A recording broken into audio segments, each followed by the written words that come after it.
नष्टप्रायेषु अभद्रेषु नष्टप्रायेषु अभद्रेषु नित्यं भागवत सेवया नित्यं भागवत सेवया भगवती उत्तमा श्लोके भगवती श्लोके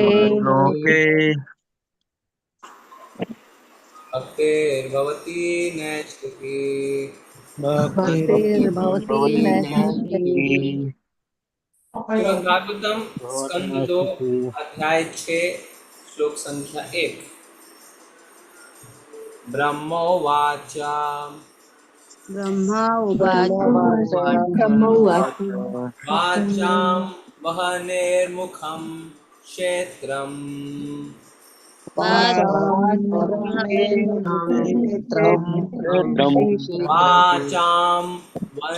वाचां वहनेर्मुखं क्षेत्रम्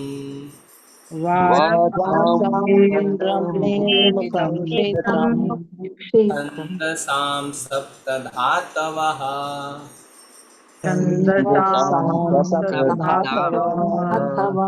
छन्दसां सप्तधातवः छन्दसां कव्यामृतान्नानाम्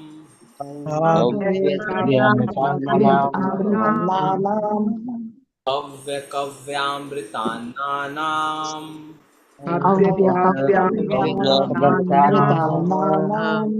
जीवा सर्वरसस्य च जीवा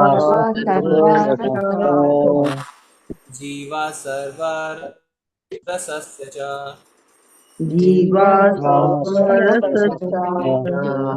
वाचां वाणेर्मुखं क्षेत्रम्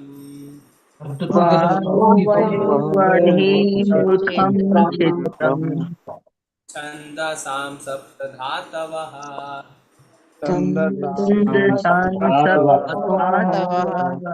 हव्यकव्यामृतान्नानाम् अव्यकव्यामृतान्नानाम् जीवा सर्वरसस्य च जीवा सर्वरसश्च वाचां वाणेर्मुखं क्षेत्रम् वाचां वह्निर्मुखं क्षेत्रम् छन्दसां सप्तधातवः छन्दसां सप्तधातवम् हव्यकव्यामृतान्नानाम् अव्यकव्यामृतान्नानाम् जीवा सर्वरसस्य च करिए श्लोक पठन। हरे कृष्णा प्रभु जी। वाचां वह्निर्मुखं क्षेत्रं छन्दसां सप्तधातवः हव्यकव्यामृतान्नानां जिह्वा सर्वरसस्य च। हरे कृष्णा प्रभु। हरे कृष्ण प्रभु जी। वाचं बहिर्मुखं क्षेत्रं छन्दसं सप्तधातवः हव्यकव्यान्वितान्यानां जिह्वा सर्वरसस्य च। हरे कृष्ण। हरे कृष्ण प्रभु जी। वाचां वहे मुखं क्षेत्रं छन्दसां सप्तधातव अयं काव्यमृतान्नाना जिभ्या शर्वरसस्य च। हरे कृष्ण। हरे कृष्ण। ब्रह्म उवाच वाचं ब्रह्ममुखं क्षेत्रं छन्दसां सप्तधातवः हव्यकाव्यात्मुतान्नानं जिह्वा सर्वरसस्य च। हरे कृष्ण प्रभु सदर्पण।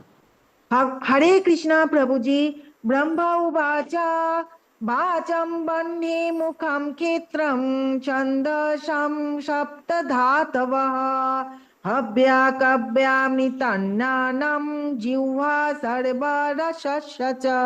हरे कृष्ण। हरे कृष्ण प्रभु जी।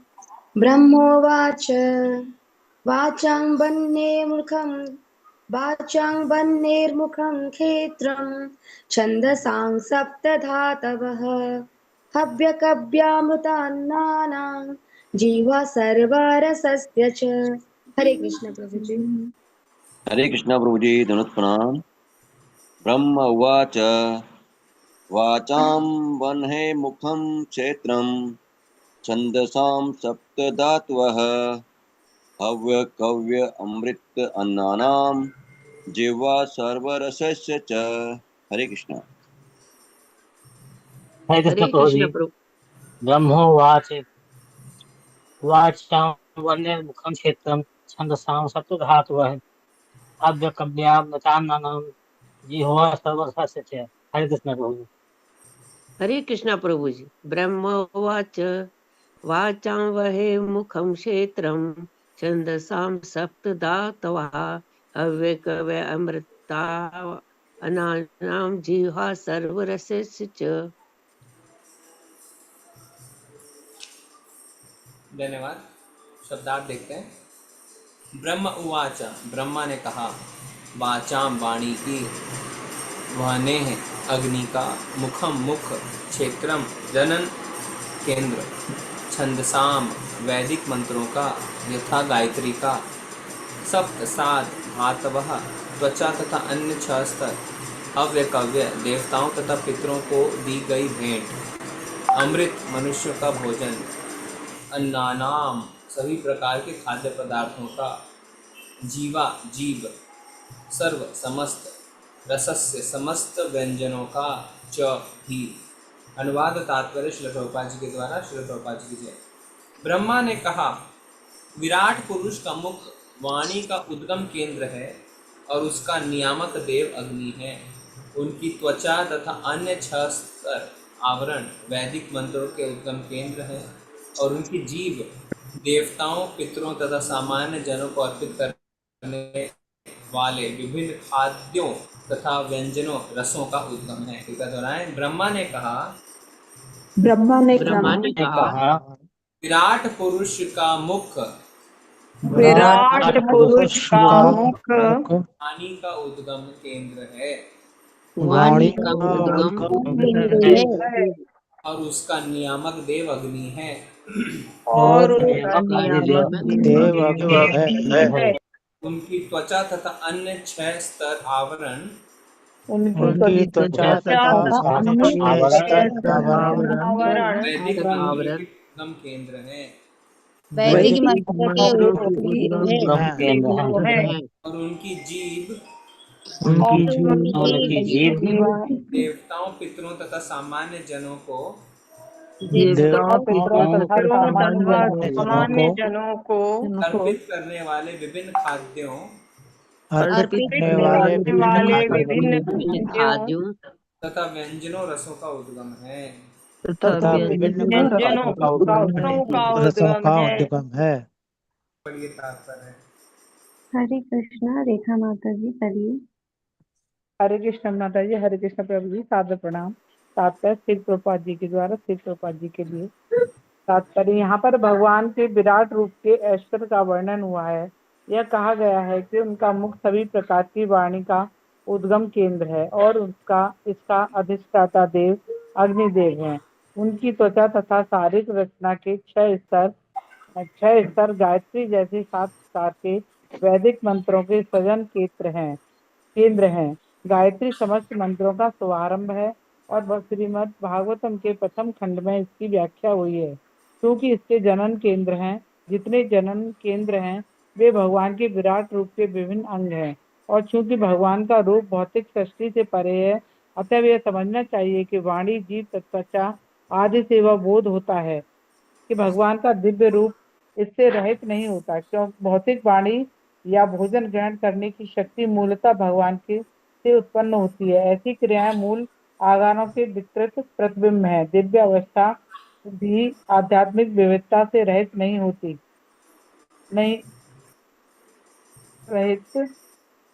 होता। भौतिक वाणी या भोजन ग्रहण करने की शक्ति मूलतः भगवान से उत्पन्न होती है। ऐसी क्रियाएं मूल आगानों के विकृत तत्व है। दिव्य अवस्था भी आध्यात्मिक विविधता से रहित नहीं होती। आध्यात्मिक जगत में भौतिक विविधता के विकृत स्वरूप अपने दिव्य मूल स्वरूप में पूरी तरह दिखते हैं। अंतर केवल इतना ही होता है कि भौतिक कार्यकलाप प्रकृति के 3 गुणों से कलुषित धन्यवाद माता जी। हो जाते हैं। हरे कृष्ण। जी हरे कृष्ण। हरे कृष्णा दिव्या माता जी पढ़िए। हरे कृष्णा प्रभु जी, हरे कृष्ण माता। श्रील प्रभुपाद की जय। प्रभुपाद द्वारा ताज। जबकि आध्यात्मिक जगत में सारी शक्तियां शुद्ध होती है क्योंकि वे श्री भगवान के अनन्य दिव्य भक्ति में लगी रहती है। आध्यात्मिक जगत में श्री भगवान प्रत्येक वस्तु के भोक्ता है और सारे जीव बौद्धिक प्रकृति के गुणों के कलमश से रहित श्री भगवान के दिव्य प्रेमा भक्ति में लगे रहते हैं। आध्यात्मिक जगत के कार्यकलाप बौद्धिक जगत के किसी भी उन्माद से रहित होते हैं, किंतु आध्यात्मिक पद पर निर्विशेषवादी जिस निर्विशेष शून्यता की बात करते हैं वहां वो नहीं पाई जाती। नारद पश्चात में भक्तिमय सेवा की परिभाषा इस प्रकार दी गई है। सर्वोपाधि विनिमुक्तम तत्परेवेन निर्मलम ऋषिकेश हरिकेश सेवनम भक्ति रुचयते। चूंकि मूलतः सारी इंद्रियां श्री भगवान के इंद्रिय आगार से उत्पन्न होती है, अतः बौद्धिक जगत के कमोदीप कार्यों को भक्ति की विधि से शुद्ध करना होता है और इस तरह हम अपने बौद्धिक कार्यों की वर्तमान अवस्था को शुद्ध करके जीवन की सिद्धियां प्राप्त कर सकते हैं। शुद्धिकरण की ये प्रक्रिया विभिन्न उपाधियों की धारणा से मुक्त होने की अवस्था से प्रारंभ होती है। प्रत्येक जीव किसी न किसी सेवा में लगा है, चाहे वो अपनी सेवा हो या अपने परिवार, समाज या देश की सेवा हो। लेकिन दुर्भाग्यवश ऐसी सारी सेवाएं बौद्धिक आसक्ति के कारण ही संपन्न की जाती है। बौद्धिक आसक्तियों को मात्र श्री भगवान की सेवा में बदल देना चाहिए और इस प्रकार इस बौद्धिक आसक्ति के मुक्त होने का उपचार स्वतः प्रारंभ हो जाता है। इस तरह मुक्ति की विधि अन्य सभी विधियों की अपेक्षा भक्तिमय सेवा के माध्यम से सरल है। चूंकि भगवत गीता 12.5 में कहा गया है कि यदि कोई निर्विशेष रूप में आसक्त होता है तो उसे नाना प्रकार के कष्ट उठाने पड़ते हैं। कलेश अधिक प्रभु जी मुझे इतना वो नहीं आएगा। जी कोई बात नहीं। धन्यवाद माता जी। धन्यवाद प्रभु जी। ओम ज्ञानतिमिरन्धस्य ज्ञानाञ्जनशलाकया चक्षुरुन्मिलितं येन तस्मै श्रीगुरुवे नमः। श्रीचैतन्यमनोभीष्टं स्थापितं येन भूतले स्वयं रूपा तदा मह्यं ददाति स्वपदान्तिकम्। वन्देऽहं श्रीगुरो श्रीयुतपदकमलं श्रीगुरुं वैष्णवांश्च श्रीरूपं साग्रजातं सगं रघुनाथान्वितान्तं सजीवं साद्वैतं सावधूतं कृष्णचैतन्यदेवं श्रीराधा कृष्णपादा सगं ललिता श्रीविशाखान्वितांश्च। नमो विष्णुपादाय कृष्णपृष्ठाय भूतले श्रीमते भक्तिवेदान्त स्वामिनिति नामिने। नमस्ते सारस्वते देवे गौरवाणी प्रचारिणे निर्विशेषाय शून्यवादी पाश्चात्यदेशतारिणे। वाञ्छाकल्पतरुभ्यश्च कृपा सिन्धुव एव च पतितानां पावनेभ्यो वैष्णवेभ्यो नमो नमः। हे कृष्ण करुणा सिंधु दीनबंधु जगतपते गोपेश गोपिका कांत राधाकांत नमस्तुते। तप्त कांचन गौरांगी श्री राधे वृंदावनेश्वरी वृषभानुसुते देवी प्रणमामि हरिप्रिये। जय हो श्री कृष्ण चैतन्य प्रभु नित्यानंद श्री अद्वैत गदाधर श्रीवसादि गौरभक्तवृंद। नमो महावदन्याय कृष्ण प्रेम प्रदायते कृष्णाय कृष्ण चैतन्य नामने गौरतुषे नमः। हरे कृष्णा कृष्णा कृष्णा हरे हरे, हरे राम राम राम हरे हरे। ब्रह्मोवाचा वाचां वहनेर्मुखं क्षेत्रं छन्दसां सप्तधातवः अव्यक्तव्यामृतान्नानां जीवा सर्वरसस्य च। ब्रह्मा ने कहा, विराट पुरुष का मुख वाणी का उद्गम केंद्र है और उसका नियामक देव अग्नि है। उनकी त्वचा तथा अन्य 6 स्तर आवरण वैदिक मंत्रों के उद्गम केंद्र हैं और उनकी जीभ देवताओं, पितरों तथा सामान्य जनों को अर्पित करने वाले विभिन्न खाद्य तथा व्यंजनों रसों का उद्गम है। इस अध्याय का नाम है पुरुष सुक्त की पुष्टि। किस चीज की पुष्टि? पुरुष सुक्त। तो पुरुष सुक्त की पुष्टि का अर्थ क्या है? पुरुष सुक्त क्या होता है? पुरुष सुक्त जो है वो आध्यात्मिक एकता, जो पूरे ब्रह्मांड की आध्यात्मिक एकता है, उसकी पुष्टि। पुरुष सुक्त की पुष्टि मतलब पूरे ब्रह्मांड के आध्यात्मिक एकता की पुष्टि, spiritual unity, description of the spiritual unity। इसीलिए हम इस अध्याय में भगवान की विराट रूप के बारे में ज्यादा जानेंगे कि किस तरीके से पूरा ब्रह्मांड भगवान के विराट रूप में समाया हुआ है और भगवान से ही सब कुछ है, उनसे इंडिपेंडेंट, उनसे स्वतंत्र कुछ भी नहीं है। यहाँ तक कि कल हमने देखा, जब 5वां स्कंद हम 24वां अध्याय देख रहे थे, कि राहु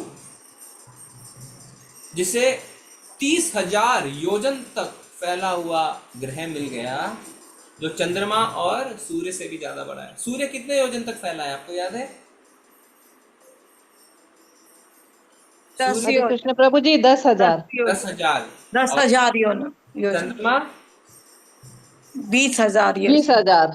हाँ, 20,000 योजन। और राहु 30,000 योजन। 30,000 योजन। तो उसमें भी प्रभुपाद जी लिखते हैं कि भगवान की कृपा से राहु को ये गति मिली कि ना डिजर्व करते हुए भी, पात्रता ना होते हुए भी उन्हें ये 30,000 योजन का ग्रह मिल गया।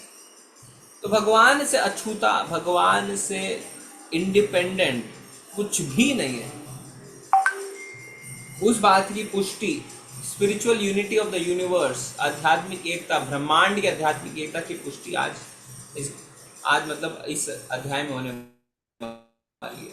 तो सबसे पहले श्लोक में देखिए, बोलने वाला कौन है? बोलने वाला साक्षात ब्रह्मा जी हैं। ब्रह्मा जी के मुख से वाक्य निकल रहे हैं। इसमें ब्रह्मा जी क्या कह रहे हैं कि भगवान का जो मुख है वो वाणी का उद्गम केंद्र है।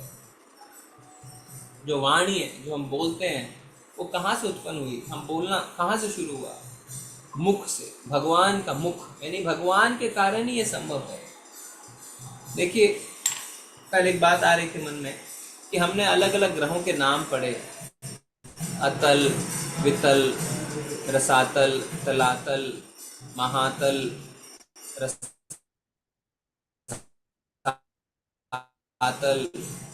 फिर उसके नीचे पताल। महातल, रसातल, पताल, ये नाम कहाँ से आए? सोच के देखेंगे, ये नाम आए कहाँ से? किसने रखे ये नाम? शास्त्रों से। आज आप ज्योग्राफी में पढ़ सकते हैं ना, हम इंग्लिश में पढ़ते हैं मून, इंग्लिश में हम पढ़ते हैं सन, पर जो इसके असली नाम हैं वो हमें शास्त्र से मिलते हैं, सूर्य, चंद्रमा इत्यादि। तो इनका नामकरण किसी से ऐसा नहीं कि किसी ने भी इनका नामकरण कर दिया, शास्त्रों में इनके नाम हमें प्राप्त होते हैं, शास्त्रों से पता चलता है। अच्छा, ये तो सारी चीजों के नाम आपको शास्त्रों से मिलते हैं। तो इसी तरीके से जो हमारी वाणी है वो शास्त्रों से मिली है। शास्त्र से मिले मतलब भगवान के द्वारा। अग्नि को उसका नियामक देव बताया जा रहा है। अब भगवान की जो त्वचा है वो वैदिक मंत्रों के उद्गम केंद्र है, जिसमें गायत्री भी है। तो जी समझा रहा है, गायत्री जो है उसके बारे में आगे बताया जाएगा कि किस तरीके से वो सबसे पहला वैदिक मंत्र है। और उनकी जीव, भगवान की जो जीव है वो देवताओं पितरों सामान्य जनों को अर्पित करने वाले विभिन्न खाद्य पदार्थ हैं। उनके जीव के कारण जो रस है, जो खाद्य पदार्थ है, वो उससे उत्पन्न है। तो कहने का अर्थ क्या है? कहने का अर्थ ये है कि जो भगवान का विराट रूप है उसी से सब कुछ का उद्गम है, उससे इंडिपेंडेंट और कुछ भी नहीं है। कोई पूरे ब्रह्मांड में एक भी ऐसी वस्तु नहीं है जो भगवान के अस्तित्व से अलग है। आप ये नहीं कह सकते हैं कि भगवान के अस्तित्व, सब कुछ भगवान के विराट रूप में पाया जाता है। तो प्रभुपाद जी उस बात को समझा रहे हैं। करेंगे इस अध्याय में थोड़ी रीडिंग करेंगे, मतलब जब लगा सकते हैं स्क्रीन पे, क्योंकि इसमें जो बताए जाएंगे प्रभुपाद जी ने भी कई कई अनुवाद में ज्यादा तात्पर्य भी नहीं बताया। आपका नेटवर्क इसमें हमें कुछ डिस्कशन करना है। हरे कृष्णा, आवाज नहीं आ रही है? नहीं, बीच बीच में कट हो रहे। सबसे पूछ कट होकर आ रही है। कट हो रही है। हरे कृष्णा, हरे कृष्णा। प्रभु जी वीडियो ऑन कर देंगे तो, ऑफ कर देंगे तो शायद क्लियर होगा। अभी कैसा है? आवाज अभी कट भी रही है वैसा ही है प्रभु प्रभु जी, जी। आवाज कट रही है प्रभु जी आपकी। हरे हरे जी प्रभु जी आ रहे हैं। हरे कृष्ण कृष्ण कृष्ण हरे हरे। अभी आ रही है प्रभु जी आवाज। हरे कृष्ण कृष्ण कृष्ण हरे। हाँ चलिए, मैंने नेटवर्क चेंज कर लिया है अभी। हाँ चलिए, हरे कृष्णा अभी ठीक है? जी प्रभु प्रभु जी, ठीक तो है हम प्रभु कह जी। रहे थे कि इस अध्याय में आप देखेंगे प्रभुपाद जी ने भी अनुवाद के बाद ज़्यादा बड़े बड़े तात्पर्य नहीं लिखे हैं, क्योंकि इसमें ज़्यादा डिस्कशन करने को कुछ नहीं है। हम आगे बढ़ेंगे, कभी कभी हमें ऐसा मौका मिलता है कि हम थोड़ा आगे फास्ट बढ़ पाए ना, एक श्लोक दो श्लोक ही करेंगे तो कब भागवतम खत्म करेंगे पता नहीं। तो ये एक ऐसा अध्याय है जिसको हम रीडिंग करके और जहाँ जरूरत लगी वहाँ पर हम डिस्कशन करेंगे। तो माता जी आप स्क्रीन पर लगाइए और फटाफट हरिका माता जी, हरे कृष्णा आप लगा सकते हैं। टाइम लगेगा तो मैं लगा दूँ इंग्लिश वाला? कुछ लगा रही हूँ, टाइम नहीं लगेगा। हाँ ठीक है। हरे कृष्ण कृष्ण, इतना मैं पढ़ता हूँ। दूसरा में क्या लिखा हुआ है? उनके दोनों नथुने। अच्छा लगा दिया ऑलरेडी माता जी ने। चलिए पढ़िए दूसरा श्लोक फटाफट। कौन पढ़ रहा है? पढ़िए। हरे कृष्णा, रक्षा माता जी पढ़िए। और ध्यान से आप पढ़िए, क्योंकि अभी हम ज्यादा चर्चा नहीं करेंगे इसमें। हरे कृष्णा प्रभु जी। शील प्रभुपाद की जय। शील प्रभुपाद के द्वारा उनके दोनों नथुने हमारे श्वास के तथा अन्य सभी प्रकार के वायु के जनन केंद्र हैं। उनकी माता जी थोड़ा, उनकी घ्राण शक्ति से अश्विनी कुमार तथा समस्त प्रकार की जड़ी बूटियां उत्पन्न होती हैं और उनकी श्वास शक्ति से विभिन्न प्रकार की सुगंधियां उत्पन्न होती हैं। हरे कृष्ण। आगे पढ़ते जाइए, पढ़ते जाइए जी। उनके नेत्र सभी प्रकार के रूपों के उत्पत्ति केंद्र हैं।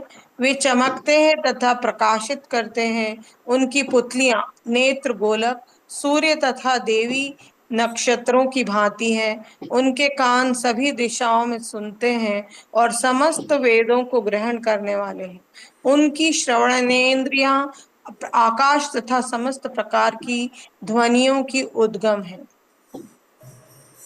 उनके शरीर की ऊपरी सतह जी, उनके तात्पर्य कभी कभी तीर्था नाम शब्द की व्याख्या तीर्थ स्थलों के रूप में की जाती है, किंतु श्रील जीव गोस्वामी का कहना है कि यह वैदिक दिव्य ज्ञान के ग्रहण करने के लिए प्रयुक्त है।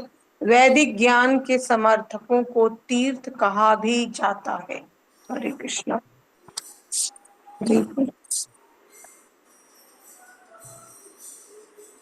माता जी ऊपर करिए थोड़ा, फोर्थ का। उनके शरीर की ऊपरी सतह सभी वस्तुओं के सार एवं समस्त शुभ अवसरों की जन्म स्थली है। उनकी त्वचा गतिशील वायु की भांति सभी प्रकार के स्पर्श का उद्गम तथा समस्त प्रकार के यज्ञों को संपन्न करने का स्थान है। तात्पर्य: वायु सारे लोकों का गतिशील तत्व है, अतएव इच्छित लोकों को जाने के जनन केंद्र है। यह यज्ञ उनके शरीर का ऊपरी सतह है और समस्त शुभ अवसरों के उद्गम है। जी धन्यवाद माता जी। हरे कृष्ण। हरे कृष्णा। राखी माता जी पढ़िए। हरे कृष्ण माता जी।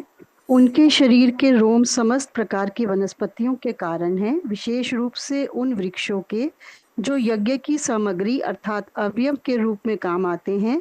उनके सिर तथा मुख के बाल बादलों के आकार हैं और उनके नाखून बिजली, पत्थरों तथा लौह अयस्कों के उद्गम स्थल हैं। तात्पर्य: श्री भगवान के चमकदार नाखून बिजली उत्पन्न करते हैं और सारे बादल उनके सिर के बालों पर टिके रहते हैं। अतएव श्री भगवान के शरीर से जीवन की सभी प्रकार की आवश्यक वस्तुएं एकत्र की जा सकती हैं। इसलिए वेद इसकी पुष्टि करते हैं कि श्री भगवान समस्त उत्पन्न वस्तुओं के कारण हैं। श्री भगवान समस्त कारणों के परम कारण हैं। श्री भगवान की भुजाएं बड़े बड़े देवताओं तथा जन सामान्य की रक्षा करने वाले अन्य नायकों के उद्गम स्थल हैं। तात्पर्य: श्रीमद् भागवतम के इस महत्वपूर्ण श्लोक की श्रीमद् भगवत गीता 10.41 to 42 में निम्नलिखित प्रकार से पुष्टि और व्याख्या हुई है। यद यद विभूति मत्सत्वं श्रीमद् ऊर्जितमेव वा तद तद एवावगच्छत्वं मम तेजो अंश संभवम् अथवा बहुनेतेन किं ज्ञातेन तव अर्जुन विष्टभ्य अहम इदं कृत्स्नम् एकांशेन स्थितो जगत्। समस्त शक्तिशाली राजा, नेता, विद्वान, वैज्ञानिक, कलाकार, अभियंता, अन्वेषक, पुरातत्वविद, उद्योगपति, राजनीतिज्ञ, अर्थशास्त्री, श्रेष्ठ शास्त्री तथा अनेक शक्तिशाली देव यथा ब्रह्मा, शिव, इंद्र, चंद्र, सूर्य, वरुण तथा मरुत जैसे देवता जो अपने अपने पदों पर ब्रह्मांड के कार्यों की देखरेख कर रहे हैं, सभी परमेश्वर के विभिन्न शक्तिशाली अंश हैं। परमेश्वर भगवान श्री कृष्ण उन समस्त जीवों के पिता हैं जो अपनी अपनी इच्छाओं आकांक्षाओं के अनुसार नाना प्रकार के उच्च तथा निम्न पदों पर आसीन हैं। उनमें से कुछ जिनका उल्लेख विशेष रूप से ऊपर किया गया है, श्री भगवान की इच्छा अनुसार विशिष्ट शक्ति से संपन्न है। बुद्धिमान मनुष्य को यह निश्चित रूप से समझ लेना होगा कि जीव चाहे कितना ही शक्तिशाली क्यों न हो, न तो पूर्ण होता है न स्वतंत्र। सारे प्राणियों को इस श्लोक में लिखे अनुसार अपनी विशिष्ट शक्ति का मूल उद्गम स्वीकार करना चाहिए। यदि वह इसके अनुसार कर्म करते हैं तो वे अपने अपने वृत्तिपरक कर्मों को करने मात्र से जीवन की सर्वोच्च सिद्धि प्राप्त कर सकते हैं और यह सिद्धि है शाश्वत जीवन, पूर्ण ज्ञान तथा अक्षय आशीष। जब तक विश्व के माता जी धन्यवाद। कृष्ण हरे कृष्णा। हरे कृष्णा। रीता पंडित माता जी पढ़िए। हरे कृष्ण माता जी। हरे कृष्ण प्रभु की प्रभुपाद की जय तत्पर श्री प्रभुपाद द्वारा। जब तक विश्व के शक्तिशाली व्यक्ति अपनी अपनी शक्तियों के उद्गम को अर्थात से भगवान को स्वीकार नहीं करते, तब तक माया के सारे कार्यकलाप चलते रहेंगे।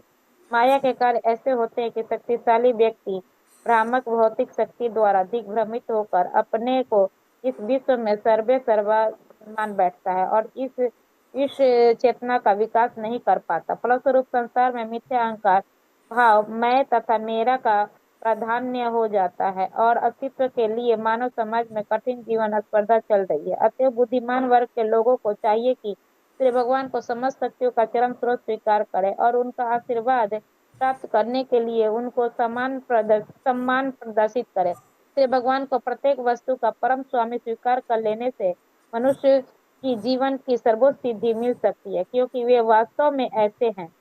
समाज की दृष्टि में मनुष्य का चाहे जो भी स्थान हो, किंतु यदि वह श्री भगवान से प्रेम भाव का आदान प्रदान करने का प्रयत्न करता है और श्री भगवान के आशीर्वादों से तुष्ट रहता है तो उसे सर्वाधिक मानसिक शांति का अनुभव होता है, जिसके लिए वह जन्म जन्मांतर से ललायित रहता है। मानसिक शांति तभी प्राप्त की जा सकती है जब मन श्री भगवान के दिव्य प्रेम भक्ति में स्थित हो। श्री भगवान के अंशों को श्री भगवान की सेवा करने की विशिष्ट शक्ति प्रदत्त है। ठीक उसी तरह जिस तरह श्रेष्ठ व्यापारी के पुत्रों को प्रशासन की विशिष्ट शक्ति प्राप्त रहती है। आज्ञाकारी पुत्र कभी भी अपने पिता की इच्छा के विरुद्ध कार्य नहीं करता, तो वह परिवार के अध्यक्ष अर्थात पिता की सहमति से अत्यंत शांतिपूर्ण जीवन बिताता है। इसी प्रकार चूंकि भगवान पिता हैं, अतः सारे जीवों के आज्ञाकारी पुत्रों की भांति अपना कर्तव्य पूर्ण रूपेण और संतोषजनक तरीके से निभाना चाहिए और पिता की इच्छा पूरी करनी चाहिए।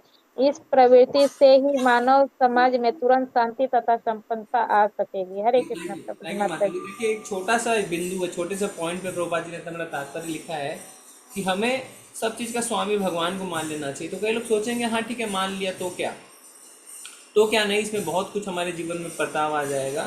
क्योंकि कोई भी व्यक्ति आप देखेंगे, यहाँ पे कुछ लोगों की चर्चा हुई है, राजा, नेता, विद्वान, वैज्ञानिक, कलाकार, अभियंता, अन्वेषक, पुरातत्वविद, उद्योगपति, राजनीतिज्ञ, अर्थशास्त्री, श्रेष्ठ व्यापारी, ये जितने लोग हैं वो ये ना सोचे कि उनकी काबिलियत के कारण वो अपने इस पद को या अपने इस धन की प्राप्ति, अपने यश कीर्ति की प्राप्ति उन्होंने करी है।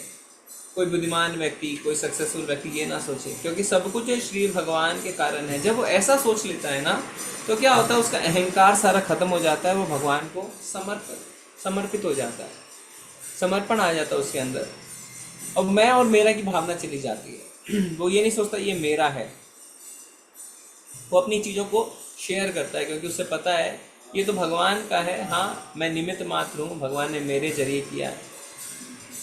तो आपका उस पर से आधिपत्य खत्म हो जाता है कि मैं और मेरा परिवार ही इसको एंजॉय कर सकता, दूसरा इसे एंजॉय नहीं कर सकता, और मन की शांति प्राप्त होती है। ठीक है, ये छोटा सा पॉइंट है, पर अगर आप देखेंगे छोटी छोटी चीज़ों में इस सिद्धांत को अपने जीवन में लागू करेंगे कि वास्तव में मेरा कुछ नहीं है, भगवान सबके मालिक हैं, आप देखेंगे आपके जीवन में कितना बड़ा परिवर्तन आ जाएगा, कितना बड़ा बदलाव आ सकता है। ठीक है, आगे पढ़ेंगे।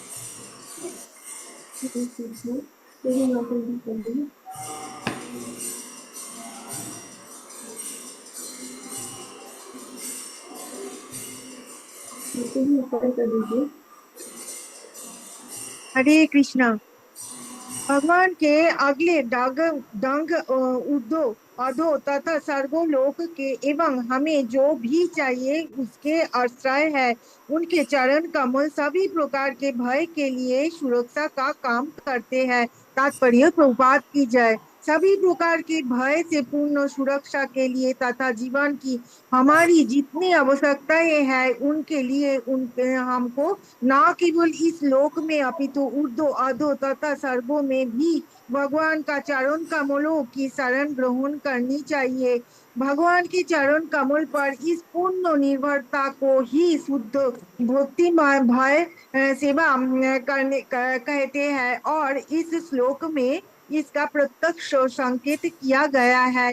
इसके विषय में ना तो कोई संदेह होना चाहिए, ना किसी को किसी अन्य देवता की शरण ग्रहण करने के लिए उन्मुख होना चाहिए, क्योंकि वे सब भगवान पर ही आश्रित है। भगवान के अतिरिक्त प्रत्येक जीव भगवान की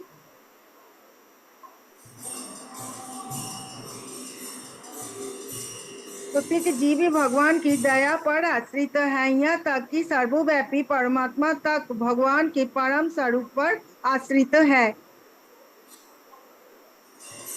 भगवान के जननांगों से जल, वीर्य, सृष्टि, वर्षा तथा प्रजापतियों का जन्म होता है। उनके जननांग उस आनंद के कारण स्वरूप है जिससे जनन के कष्ट का प्रतिकार किया जा सकता है।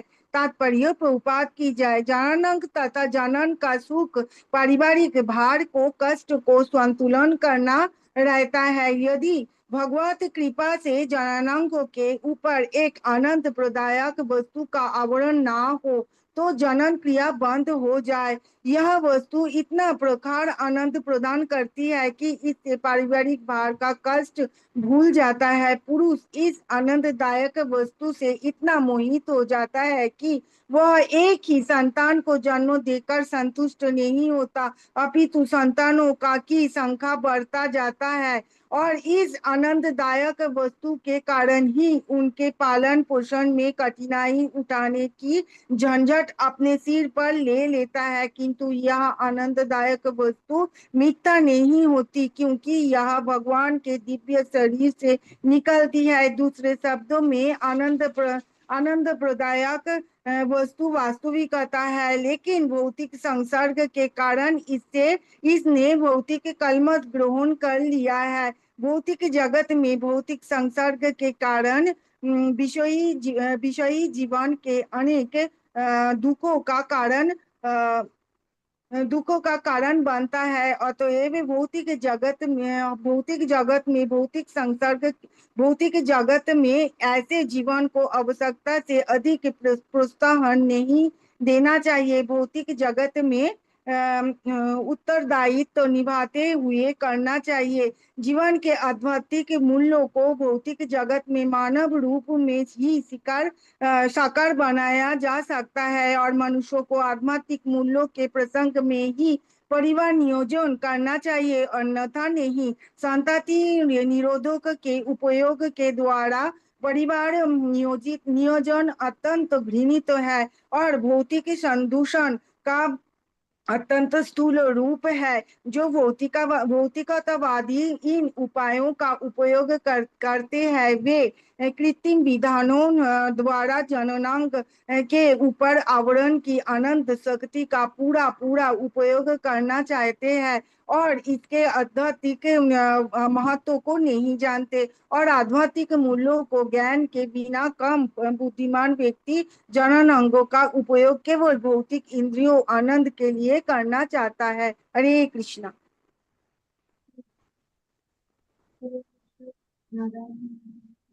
हे नारद, भगवान के विराट रूप का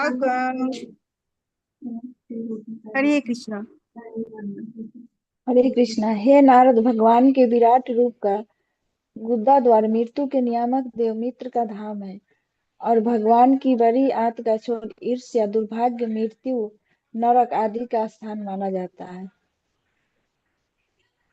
भगवान की पीठ समस्त प्रकार की उद्विग्नता तथा अज्ञान एवं अनैतिकता का स्थान है। उनकी नसों से नदियां तथा नाले प्रवाहित होते हैं और उनकी हड्डियों पर बड़े बड़े पहाड़ बने हैं। श्रील प्रभुपाद की जय। उनके द्वारा तात्पर्य पूर्ण पुरुषोत्तम भगवान की निराकार अवधारणा को खंडन करने के लिए यहाँ पर भगवान के दिव्य शरीर की संरचना का क्रमबद्ध विश्लेषण दिया गया है। भगवान के शरीर यानी विराट रूप से प्राप्त वर्णन से स्पष्ट है कि भगवान का स्वरूप सामान्य संसारी अवधारणा से भिन्न है। किसी भी दशा में वे निराकार नहीं है। क्योंकि अज्ञान भगवान का पृष्ठ भाग यानी पीठ है, अतएव अल्पज्ञों का अज्ञान भी भगवान की शारीरिक अवधारणा से पृथक नहीं होता, क्योंकि उनका शरीर प्रत्येक वस्तु का समग्र रूप है। अतएव कोई यह डींग नहीं हाँक सकता कि वे केवल निर्विशेष है। इसके विपरीत भगवान के पूर्ण वर्णन से सिद्ध होता है कि वे एक साथ साकार तथा निर्विशेष दोनों हैं। भगवान का ऊपर करिए ना चाहिए।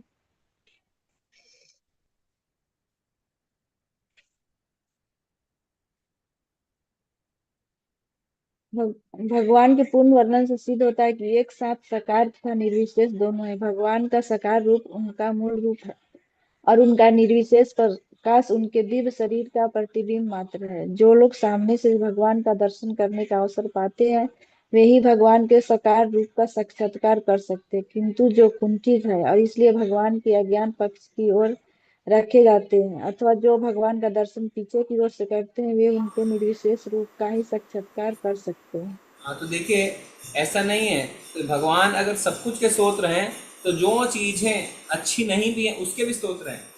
तो क्या लिखा हुआ है? भगवान के विराट रूप का गुदाद्वार मृत्यु के नियामक देव मित्र का लोक है और श्री भगवान की बड़ी आंत का छोर ईर्ष्या, दुर्भाग्य, मृत्यु, नरक आदि का स्थान माना जाता है। तो कुछ भी भगवान से अलग नहीं है। भगवान की पीठ को क्या माना जाता है? उद्विग्नता तथा अज्ञान एवं अनैतिकता का स्थान माना जाता है। तो यहाँ तक कि हमने जो पढ़ा है कि 14 नर्क हैं ना, हमने नर्क का भी थोड़ा डिस्क्रिप्शन का पढ़ा था, वो सब भगवान के विराट रूप में आ जाते हैं। तो ऐसा नहीं कि खाली पॉजिटिव पॉजिटिव, सारी चीज़ें भगवान से, कुछ भी भगवान से इंडिपेंडेंट नहीं है। ठीक है,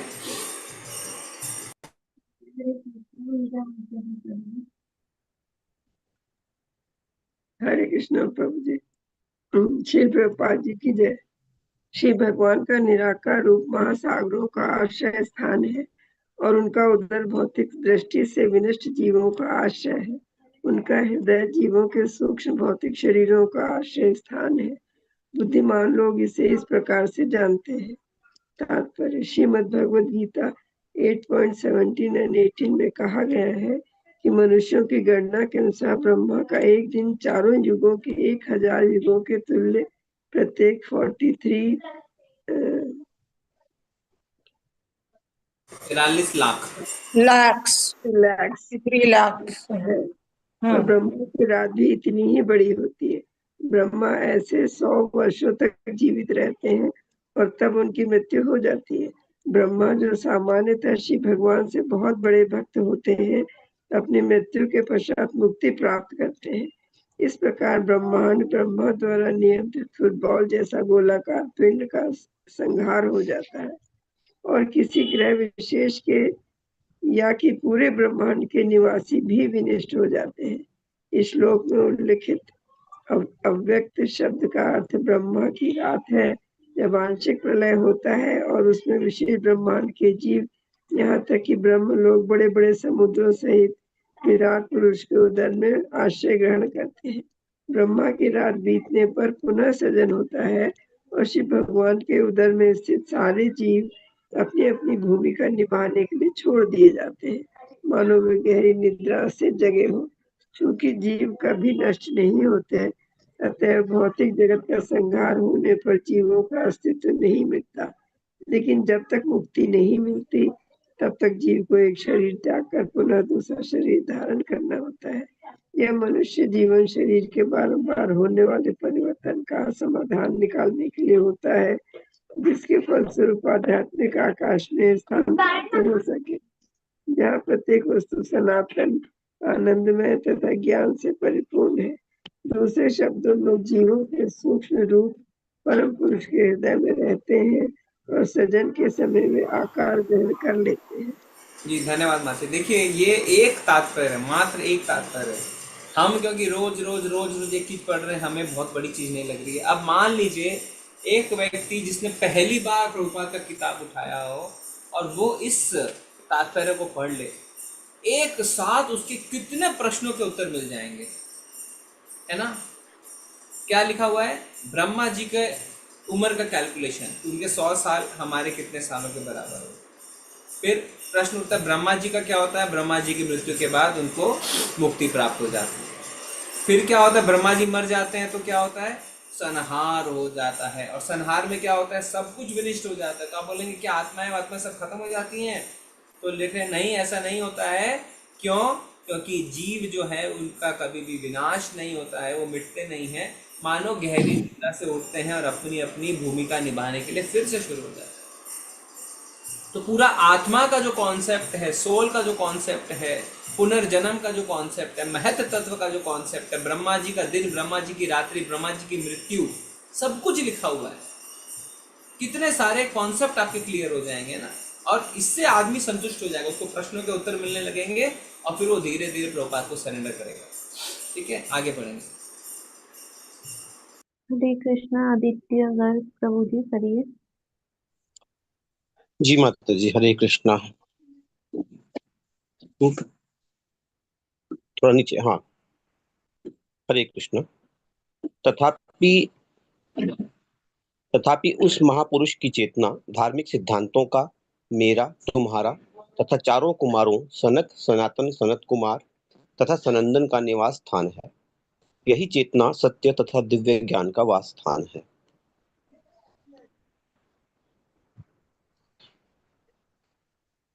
मुझसे यानी ब्रह्मा से लेकर तुम तथा भव यानी शिव तक जितने भी बड़े बड़े ऋषि मुनि तुमसे पूर्व हुए हैं, वे देवतागण, असुरगण, नाग, मनुष्य, पक्षी, पशु, सरीसृप आदि तथा समस्त ब्रह्मांडों की सारी दृश्य अभिव्यक्तियां यथा ग्रह, नक्षत्र, पुच्छल तारे, सितारे, विद्युत, गर्जन तथा विभिन्न लोकों के वासी यथा गंधर्व, अप्सरा, यक्ष, राक्षस, भूतगण, उरग, पशु, पितर, सिद्ध, विद्याधर, चारण एवं अन्य विविध प्रकार के जीव, जिनमें पक्षी, पशु तथा वृक्ष एवं अन्य जो कुछ, थोड़ा ऊपर करिए माता जी, हो सकता है सभी सम्मिलित हैं। वे सभी भूत, वर्तमान तथा भविष्य सभी कालों में भगवान के विराट रूप द्वारा आच्छादित हैं। यद्यपि वे इन सबों से परे रहते हैं और सदैव एक बलिष्ठ आकार के रूप में रहते हैं। तात्पर्य श्रील प्रभुपाद जी द्वारा, प्रभुपाद जी की जय। भगवान अपनी आंशिक अभिव्यक्ति द्वारा परमात्मा के रूप में 9 इंच से अधिक माप के नहीं होते। वे अपनी योग माया से विराट रूप में विस्तार करते हैं, जिसमें चराचर जीवों की विभिन्न किस्मों के रूप में अव्यक्त, जैविक तथा अजैविक सारी वस्तुएं आ जाती हैं। अतः ब्रह्मांड की व्यक्त किस्में भगवान से भिन्न नहीं होती, जिस प्रकार विभिन्न रंग रूप के सुनहले आभूषण स्वर्ण की मूल राशि से भिन्न नहीं होते। दूसरे शब्दों में भगवान वह परम पुरुष हैं जो सृष्टि के भीतर प्रत्येक वस्तु पर नियंत्रण रखते हैं और फिर भी वह समस्त भौतिक सृष्टि से भिन्न पृथक परम सत्ता बने रहते हैं। इसलिए भगवत गीता 9.4 से 9.5 में उन्हें योगेश्वर कहा गया है। प्रत्येक वस्तु भगवान श्री कृष्ण की शक्ति पर निर्भर है, फिर भी वे ऐसे रूपों से पृथक और परे रहते हैं। ऋग मंत्र के वैदिक पुरुष सूक्त में भी इसकी पुष्टि हुई है। एक ही साथ एकात्म तथा वैभिन्न के इस दार्शनिक सत्य का प्रतिपादन भगवान श्री चैतन्य महाप्रभु ने किया था और यह अचिंत्य भेदाभेद तत्व कहलाता है। ब्रह्मा, नारद तथा अन्य सभी एक ही समय भगवान के साथ एक तथा उनसे पृथक हैं। हम सभी उनके साथ उसी तरह हैं जिस तरह सोने के आभूषण गुण में स्वर्ण राशि के समान है, लेकिन सोने का कोई भी एक आभूषण मात्रा में स्वर्ण राशि के तुल्य नहीं होता। यह स्वर्ण राशि कभी समाप्त नहीं होती, चाहे उससे असंख्य आभूषण क्यों न बनाए जाएं, क्योंकि यह राशि पूर्णम है। यदि पूर्णम में से पूर्णम निकाल लिया जाए तो भी परम पूर्णम पूर्णम ही बना रहता है। यह तथ्य हमारी वर्तमान अपूर्ण इंद्रिय द्वारा अचिंत्य है। इसलिए भगवान चैतन्य अपने दार्शनिक सिद्धांत को अचिंत्य कहते हैं और जैसा कि भगवत गीता तथा भागवत से ही पुष्टि होती है, भगवान चैतन्य का अचिंत्य भेदाभेद तत्व परम सत्य विषय पूर्ण दर्शन है। हरे कृष्ण। थैंक यू प्रभु जी। माता जी स्क्रीन में बढ़ा सकते हैं। बहुत ही अच्छा तात्पर्य है जिसमें हमारे अचिंत्य भेदाभेद तत्व को बताया गया है। चिंत्य भेदाभेद, अचिंत्य मतलब इसकी हम कल्पना नहीं कर सकते क्योंकि हमारी इंद्रियां अपूर्ण हैं। हम चिंता ही नहीं कर सकते कि ऐसा भी हो सकता है। अचिंत्य, जैसे भगवान कहते हैं मैं हूँ भी, नहीं भी हूँ, खड़ा भी हूँ, दौड़ रहा हूँ, है ना। तो ये हम अचिंत्य है हमारे लिए। और भेदाभेद मतलब भेद है भी, भेद नहीं भी। तो इसमें हम उदाहरण लेते हैं ना अपना, जैसे समुद्र की बूंद, गुणात्मक दृष्टि में एक, मात्रात्मक दृष्टि में अलग। इसलिए प्रभुपाद जी यहाँ पे लिख रहे हैं, देखिए गुणात्मक और मात्रात्मक की चर्चा हो रही है।